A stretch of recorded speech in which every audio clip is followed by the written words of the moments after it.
በአዲስ አበባ ለሚካሄደው ሶስተኛው ዓለም አቀፍ የመድኃኒትና የሕክምና መገልገያ አምራቾች ንግድ ኤግዚቢሽንና ኮንፈረንስ አስፈላጊውን ድጋፍ ሁሉ እንደሚያደርግ ባለስልጣኑ አስታወቀ።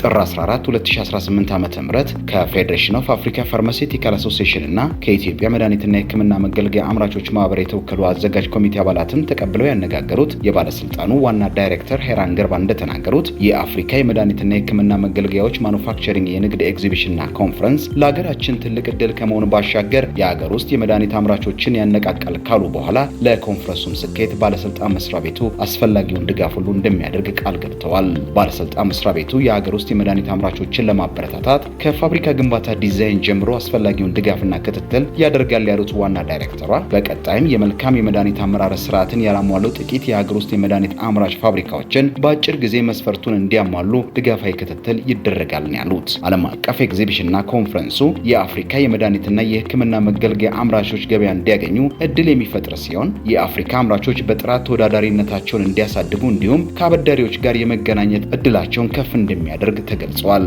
በመጪው ዓመት ጥቅምት ወር ላይ በሚካሄደው በዚህ ኮንፈረንስ ላይ ከ600 በላይ የመድኃኒት አምራቾች፣ የመንግስት ፖሊሲ አውጪዎች፣ የተቆጣጣሪ አካላት ዋና ዳይሬክተሮች፣ የመድኃኒት ገዢዎችና ለጋሽ ድርጅቶች እንደሚሳተፉ ይጠበቃል።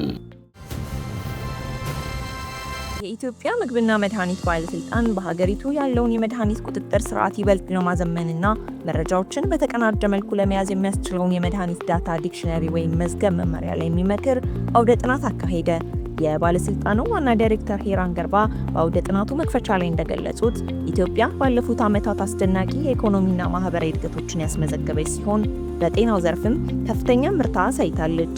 በምስራቅ አፍሪካም የመጀመሪያ የሆነና ጥቂት የዓለም ሀገራት ያሳኩትን የማቹሪቲ ደረጃ 3 ላይ መድረሷን በመጥቀስ ይህን ስኬት ጠብቆ ለማቆየትና ወደ ላቀ ደረጃ ለመሸጋገር የመረጃ አያያዝን በዲጂታል ዘዴ ማዘመንና ወጥ ማድረግ ወቅታዊና ወሳኝ ተግባር መሆኑን አጽንኦት ሰጥተው ተናግረዋል።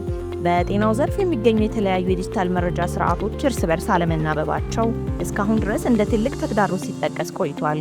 በተለይ የመድኃኒት አቅርቦት ሰንሰለት በምዝገባና በሕክምና ተቋማት መካከል ወጥ የሆነ የመድኃኒት ስያሜ መለያ ባለመኖሩ ምክንያት ትክክለኛ መረጃን በወቅቱ ለማግኘትና ተገቢውን ቁጥጥር ለማድረግ እንቅፋት ሲፈጥር መቆየቱ ተገልጿል። ይህ ክፍተት በመድኃኒት ደህንነትና ጥራት ላይ የሚደረገውን ክትትል ከማዳከሙ ባለፈ መረጃዎችን ከዓለም አቀፍ ደረጃዎች ጋር እንዳይጣጣሙ ሲያደርግ መቆየቱ በአውደ ጥናቱ ላይ ተመላክቷል። አዲሱ የመድኃኒት ዳታ ዲክሽነሪ መመሪያ ማንኛውም መድኃኒት ከምርት እስከ መጨረሻው ተጠቃሚ ድረስ አንድ አይነት ስያሜና መለያ ስታንዳርዳይዝድ ኔሚንግ እንዲኖረው ይደረጋል። ይህም የመድኃኒት ዝውውሩን ከመነሻ እስከ መድረሻው በግልጽ ለመከታተል ተጠያቂነትን ለማስፈን እንዲሁም ከመድኃኒት ስርቆትና ከህገወጥ ዝውውር ጋር ተያይዞ የሚታዩ ችግሮችን በዘላቂነት ለመከላከል ከፍተኛ እገዛ እንደሚያደርግ ተገልጿል። የኢትዮጵያን የ2025 የትንባሆ ኢንዱስትሪ ጣልቃ ገብነት ኢንዴክስ ጥናትና ውጤት ይፋ ለማድረግ የተዘጋጀው መድረክ የጤና ሚኒስቴር ሚኒስትር ዴኤታ ክቡር ዶክተር ደረጀ ድጉማ ሲከፍቱ እንደተናገሩት ባለፉት ዓመታት መንግስት ከተለያዩ አካላት ጋር በመቀናጀት ባከናወነው የቁጥጥር ስራ የላቀ ውጤቶች ተገኝተዋል። በሀገራችን የትንባሆ ኢንዱስትሪ ጣልቃ ገብነት ፖሊሲ አፈጻጸሞችን ጨምሮ በልዩ ልዩ ሁኔታ የሚገለጽ መሆኑን የጠቆሙት ሚኒስትር ዴኤታው ጣልቃ ገብነቶችን በመቋቋም ደረጃ በአፍሪካም ሆነ በዓለም አቀፍ ደረጃ በአርአያነት የምትጠቀስ ሀገር በመሆኗ እንኳን ደስ አላችሁ ካሉ በኋላ ውጤቱን ለማስቀጠል በትኩረት ሊሰራ እንደሚገባ አሳስበዋል። የትንባሆ ኢንዱስትሪ ጣልቃ ገብነት ውጤታማ የትንባሆ ቁጥጥርን ከሚያዳክሙ ከባድ ስጋቶች መካከል አንዱ መሆኑን የጠቆሙት የባለስልጣኑ ዋና ዳይሬክተር ሄራን ገርባ ጠንካራ ፖሊሲዎች ቢኖሩም ኢንዱስትሪው በቀጥታና ቀጥተኛ ባልሆኑ መንገዶች በውሳኔ አሰጣጥ ላይ ተጽዕኖ ለማሳደርና የህዝብ ጤና ጥበቃን ለማዳከም መሞከሩን ቀጥሏል ነው ያሉት። የትንባሆ ኢንዱስትሪው ጣልቃ ገብነትን በመከላከል ረገድ ለተሰሩ ስራዎች የተገኘው ሀገራዊ እውቅና መንግስት በወሰዳቸው ቁርጠኛ አቋምና እርምጃዎች እንዲሁም ከባለድርሻ አካላት ጋር የነበረው ጠንካራ ቅንጅታዊ ስራ ውጤት ነው ብለዋል። ሀገራችን እውቅናውን ያገኘችው በጄኔቭ በተካሄደው ዓለም አቀፍ የዓለም ጤና ድርጅት ስብሰባ ላይ ሲሆን እውቅናውንም የሰጠው ጉድ ገቨርናንስ ፎር ቶባኮ ኮንትሮል የተሰኘ ዓለም አቀፍ ግብረሰናይ ድርጅት ነው። በጤና ልማትና ጸረ ወባ ማህበር ግብረሰናይ ድርጅት የተጠናው ጥናትና ውጤት ይፋ በተደረገው መድረክ ላይ ለውጤቱ ከፍተኛ አስተዋጽኦ ላደረጉ የተለያዩ ተቋማትና ግለሰቦች እውቅና ተሰጥቷቸዋል። ዓለም ባንክ የኢጋድና የምስራቅ መካከለኛና ደቡብ አፍሪካ የጤና ማህበረሰብ ከፍተኛ የስራ ኃላፊዎችን ያቀፈ ልዑክ በኢትዮጵያ ምግብና መድኃኒት ባለስልጣን ጉብኝት አድርጓል። በጉብኝቱ ወቅት በዓለም ባንክ በሚደገፈው የጤና ድንገተኛ አደጋ ዝግጁነትና ምላሽ ፕሮጀክት የመጀመሪያዎቹ 2 ዓመታት አፈጻጸም ላይ ያተኮረ ሰፊ ውይይት ተካሂዷል።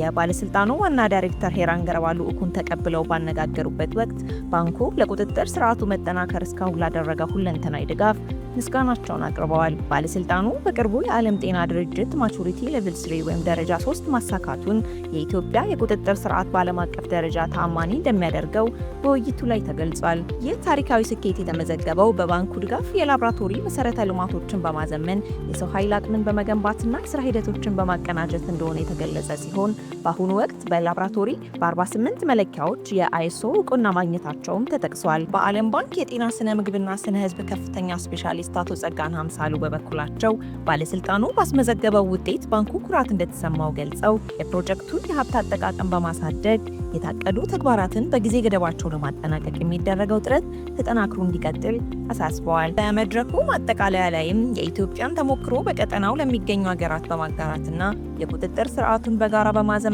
ረገድ በቁርጠኝነት ለመስራት ከስምምነት ላይ ተደርሷል። የላቦራቶሪ አገልግሎትን ዲጂታላይዝ የሚያደርገው የኤልአይኤምኤስ ሲስተም ተግባራዊ ለማድረግ የማስጀመሪያ ውይይት ተካሄደ። የባለስልጣን መስሪያ ቤቱ የምግብ የመድኃኒትና የሕክምና መሳሪያዎች የላቦራቶሪ የስራ ሂደትን በዘመናዊ ቴክኖሎጂ ለማገዝ የሚያስችል የላቦራቶሪ ማኔጅመንት ሲስተም ኤልአይኤምኤስ ተግባራዊ ለማድረግ የሚያስችል የማስጀመሪያ ውይይት ተካሂዷል። ተቋሙ የስራ ሂደቱን ለማዘመን ከሌብዌር አፍሪካ ካምፓኒና ሜክ ኢንተርፕራይዝ ከተውጣጡ የልዑካን ቡድን አባላት ጋር ስላተገባበሩ ውይይት የተደረገ ሲሆን ሲስተሙ በ6 ወራት ጊዜ ውስጥ ሙሉ በሙሉ ተጠናቆ ወደ ስራ እንደሚገባ ታውቋል። የተቋሙ የምግብ ዘርፍ ምክትል ዋና ዳይሬክተር አቶ ነጋሽ ስሜ በውይይቱ ላይ እንደገለጹት ተቋሙ አሁን ላይ የደረሰበትን የዓለም አቀፍ የብቃት ደረጃ ማቹሪቲ ሌቭል 3 ለማስቀጠልና ወደ ላቀ ደረጃ ለማሸጋገር የተደራጀ መረጃ መያዝ ወሳኝ ነው። ይህ ሲስተም የላቦራቶሪ ስራዎችን በማቅለል ተቋሙ አሁን ካለው ዓለም አቀፍ የቴክኖሎጂ እንቅስቃሴ ጋር አብሮ እንዲጓዝ ከማስቻሉም ባለፈ ወደፊት ወደሚገነባው የልቀት ማዕከል ሲዛወር ከሚኖሩት ዘመናዊ መሳሪያዎች ጋር ተቀናጅቶ ውጤታማ ስራዎችን ለመስራት የሚያስችል ነው ብለዋል። በውይይቱ ወቅት ስለ ሲስተሙ አተገባበር ሂደትና ዝርዝር ተግባራት ሰፊ ገለጻ የቀረበ ሲሆን ከተቋሙ አመራሮች ለተነሱ ጥያቄዎችና በትግበራ ወቅት ስለሚፈጠሩ ስጋቶች በባለሙያዎች ተገቢው ምላሽ ተሰጥቶባቸዋል። በሲስተም ተግባሪ ድርጅቶቹና በተቋሙ አመራሮች መካከል በተደረገው ምክክር ስምምነት ላይ በመደረሱ የትግበራ ስራው በይፋ እንዲጀመር ተወስኗል። ይህ ቴክኖሎጂ ስራዎችን በማቅለልና የናሙና ምርመራ ውጤቶችን ጥራት በማረጋገጥ በሀገሪቱ የጤና ቁጥጥር ስርዓት ላይ ከፍተኛ ለውጥ ያመጣል ተብሎ ይጠበቃል። ሲስተሙ ሙሉ በሙሉ ስራ ሲጀምር የወረቀት ንክኪን ማስቀረት መረጃዎችን በዲጂታል መንገድ በተደራጀ ሁኔታ ለመያዝ የሚያስችል ሲሆን ይህም ለውሳኔ ሰጪ አካላት ፈጣንና ትክክለኛ መረጃ ለማቅረብ እንዲሁም ኢትዮጵያ በምግብና በመድኃኒት ቁጥጥር ዘርፍ ያላትን ዓለም አቀፍ ተወዳዳሪነትና ተአማኒነት ይበልጥ የሚያጠናክር እርምጃ መሆኑ ታምኖበታል።